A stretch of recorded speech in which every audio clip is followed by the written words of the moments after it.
Imagina por un momento que te dicen que debes caminar.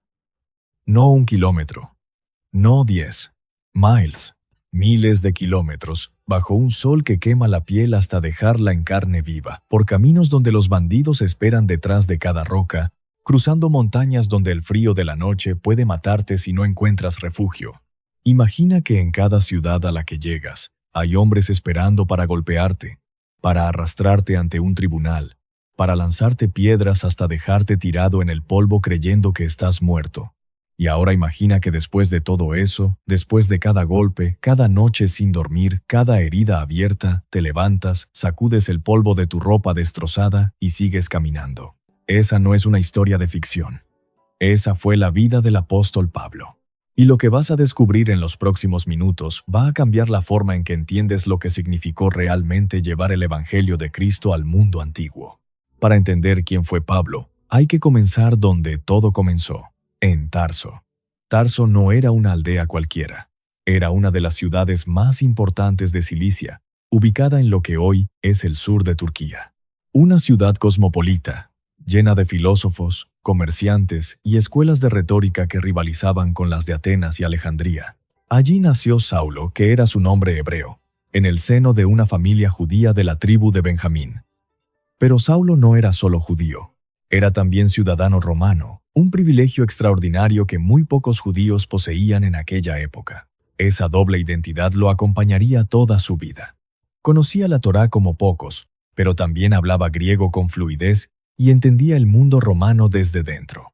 De joven fue enviado a Jerusalén para estudiar a los pies de Gamaliel, uno de los rabinos más respetados de Israel. Allí se convirtió en un fariseo celoso, un hombre convencido de que la ley era el camino y de que cualquiera que la desafiara debía ser detenido. Y fue precisamente ese celo lo que lo puso en el camino que cambiaría su vida para siempre. Hechos capítulo 9 nos transporta a ese momento. Saulo iba camino a Damasco con cartas de autorización del sumo sacerdote. Su misión era clara: arrestar a los seguidores de Jesús de Nazaret y llevarlos encadenados a Jerusalén. Iba decidido a exterminar lo que consideraba una herejía peligrosa. Pero a mitad de camino, en pleno desierto, una luz más brillante que el sol del mediodía lo derribó al suelo. Y entonces escuchó una voz: «Saulo, Saulo, ¿por qué me persigues?». Hechos 9:4. Esa pregunta lo desarmó. No era un ejército, no era una espada, era una voz. Y cuando Saulo preguntó: «¿Quién eres, Señor?», la respuesta que recibió destruyó todo lo que creía saber. «Yo soy Jesús, a quien tú persigues». Hechos 9:5. El perseguidor se convirtió en el perseguido. El que iba a encadenar terminó siendo encadenado por una misión que le costaría todo. Se levantó del suelo ciego. Y cuando recuperó la vista 3 días después en Damasco, ya no era el mismo hombre. El fariseo implacable se había convertido en el apóstol más improbable de la historia. Pero ahora viene lo que casi nadie imagina cuando lee estas historias en su Biblia. Cuando leemos que Pablo viajó de Antioquía a Chipre, o de Chipre a Perge, o de Perge a Antioquía de Pisidia, esas líneas en un mapa esconden una realidad brutal. Viajar en el mundo romano del siglo I era una de las experiencias más peligrosas que un ser humano podía enfrentar. Las famosas calzadas romanas sí eran una maravilla de ingeniería, pero solo cubrían las rutas principales. Fuera de ellas, los caminos eran senderos de tierra, piedra suelta y polvo que se convertían en barrizales intransitables con la lluvia. Un viajero a pie recorría entre 25 y 30 kilómetros diarios si las condiciones eran buenas. Si el terreno era montañoso, esa distancia se reducía a 15 o 20. No había hospitales en el camino. No había farmacias. Si te torcías un tobillo en medio de las montañas de Pisidia, a más de 1000 metros de altura, tu única opción era seguir caminando o morir. Los bandidos eran una amenaza constante. El historiador Estrabón registra que las regiones montañosas de Anatolia eran territorio de salteadores que asaltaban a viajeros solitarios y pequeños grupos. Las posadas del camino, cuando existían, eran lugares sucios, peligrosos, llenos de insectos y enfermedades, donde dormir significaba arriesgarse a ser robado durante la noche. Y si el viaje era por mar, la situación no mejoraba. Las naves mercantes romanas no tenían cabinas para pasajeros. Los viajeros dormían en cubierta, expuestos al viento, la lluvia y el oleaje. La temporada de navegación segura iba solo de mayo a septiembre. Fuera de esos meses, zarpar era una apuesta con la muerte. Y fue en ese mundo, hermanos amados, donde Pablo decidió caminar. Su primer gran viaje misionero comenzó en Antioquía de Siria, alrededor del año 46 después de Cristo. La iglesia de Antioquía, guiada por el Espíritu Santo, apartó a Pablo y a Bernabé para la obra. Hechos 13:2 registra ese momento. Dijo el Espíritu Santo: «Apartadme a Bernabé y a Saulo para la obra a que los he llamado». Así, sin ejército, sin escolta, sin fondos imperiales, 2 hombres salieron por la puerta de una de las ciudades más grandes del mundo romano y se dirigieron al puerto de Seleucia. Desde allí navegaron a Chipre, una isla que Pablo conocía a través de Bernabé, quien era chipriota. En Salamina comenzaron a predicar en las sinagogas. Recorrieron toda la isla, unos 150 kilómetros de este a oeste, hasta llegar a Pafos, la capital. Allí enfrentaron al mago Barjesús, un falso profeta que intentó desviar al procónsul romano Sergio Paulo de la fe. Pablo, lleno del Espíritu Santo, lo confrontó directamente y el mago quedó ciego temporalmente. Fue una declaración. El evangelio no se detendría ante ningún poder humano ni espiritual. El procónsul creyó, asombrado ante lo que había visto. Desde Pafos cruzaron el mar hasta Perge, en la costa sur de lo que hoy es Turquía. Y aquí ocurrió algo que muchas veces se pasa por alto. Juan Marcos, el joven que los acompañaba, los abandonó y regresó a Jerusalén. Hechos 13:13. Lo menciona casi de pasada, pero el detalle es significativo. Juan Marcos vio lo que les esperaba y decidió que era demasiado, porque lo que venía no era simplemente caminar. Desde Perge, Pablo y Bernabé debían cruzar los montes Tauro, una de las cadenas montañosas más imponentes del Mediterráneo oriental. Estamos hablando de pasos de montaña a más de 1.200 metros de altura, con senderos estrechos al borde de precipicios, temperaturas que caían drásticamente al anochecer y la presencia confirmada de bandidos que Estrabón describe como los pisidianos, pueblos montañeses que vivían del asalto a caravanas.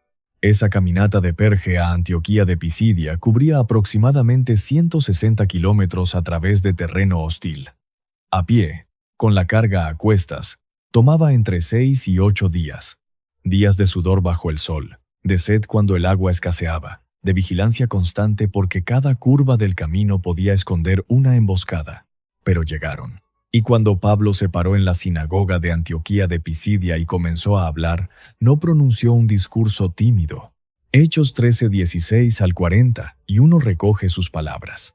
Un recorrido magistral desde Abraham hasta David, desde el exilio hasta Juan el Bautista, y finalmente la proclamación directa de que Jesús era el Mesías prometido, muerto y resucitado.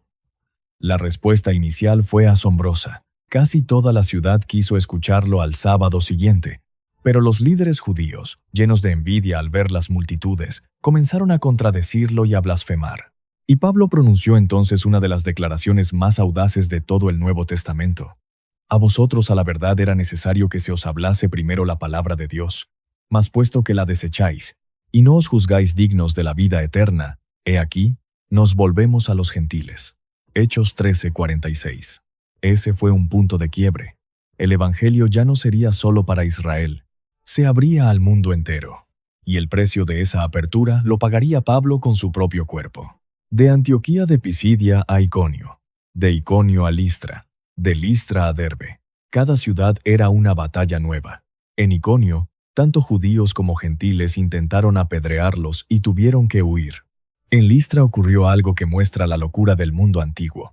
Primero, después de que Pablo sanó a un cojo de nacimiento, la multitud los confundió con dioses griegos. Llamaron a Bernabé Zeus y a Pablo Hermes. Trajeron guirnaldas y bueyes para ofrecerles sacrificios.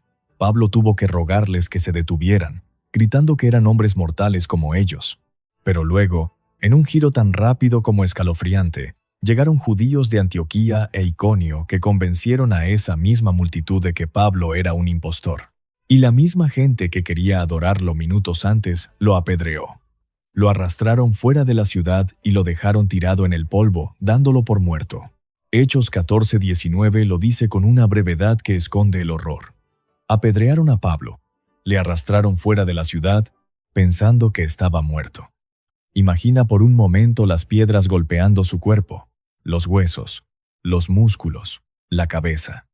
Quedó en el suelo, sangrando, rodeado de polvo y silencio.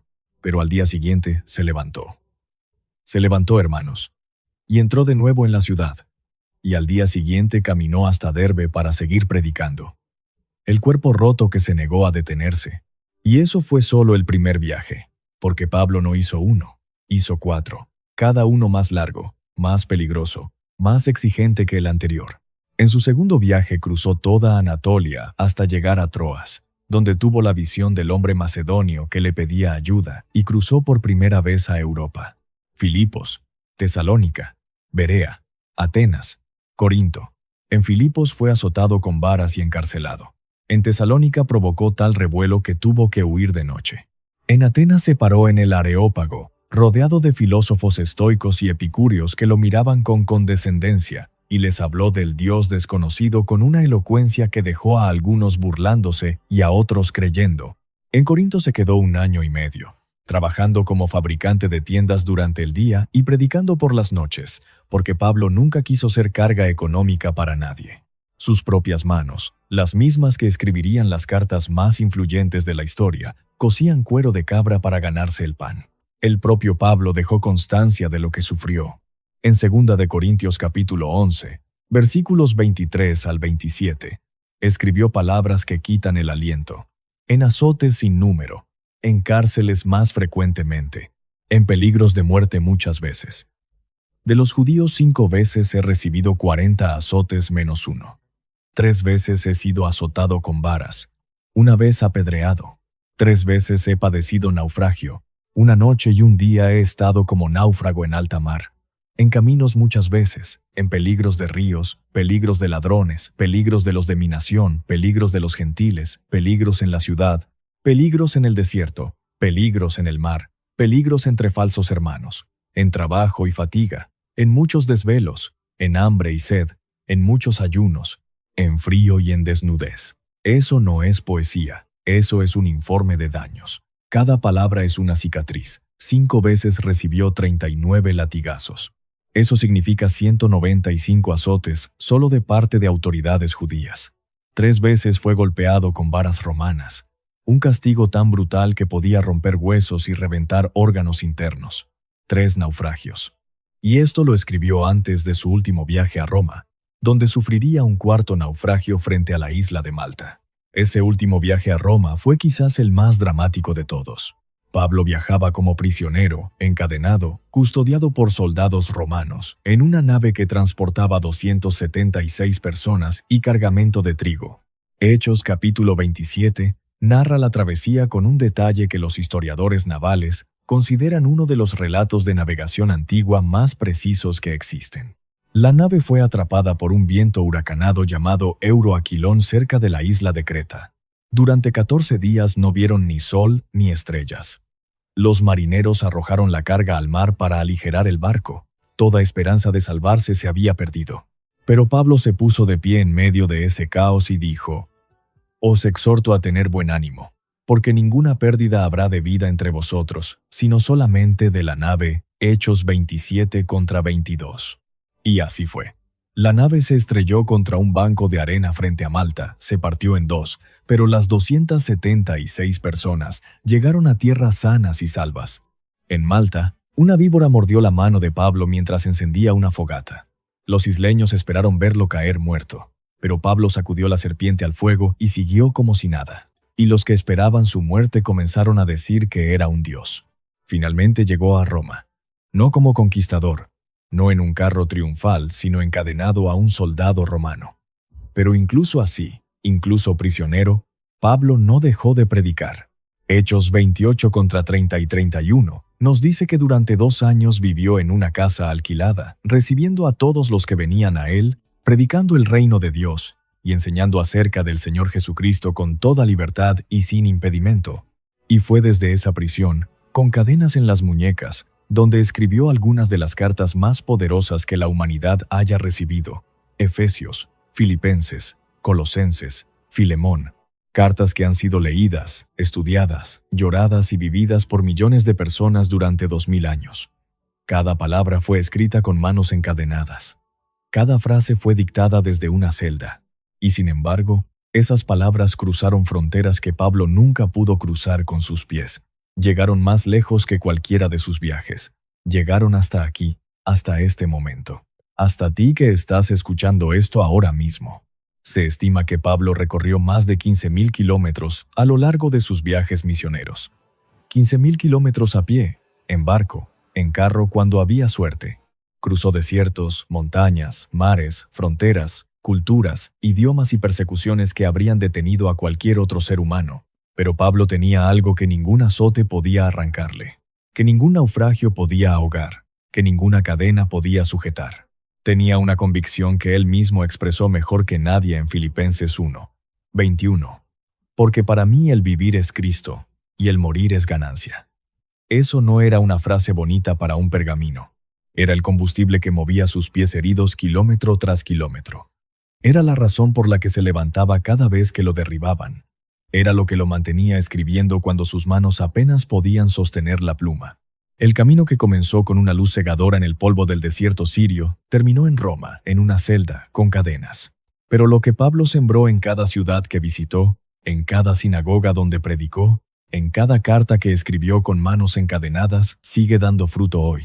Cada iglesia que ves, cada Biblia que abres, cada vez que alguien escucha el nombre de Cristo fuera de las fronteras de Israel, hay una deuda con ese hombre que decidió que ningún dolor era demasiado alto, que ningún camino era demasiado largo, que ninguna cadena era suficiente para silenciar el mensaje que ardía en su corazón. Pablo caminó para que el evangelio pudiera correr, sufrió para que otros pudieran ser libres, y escribió desde la oscuridad de una prisión palabras que siguen iluminando al mundo 2000 años después.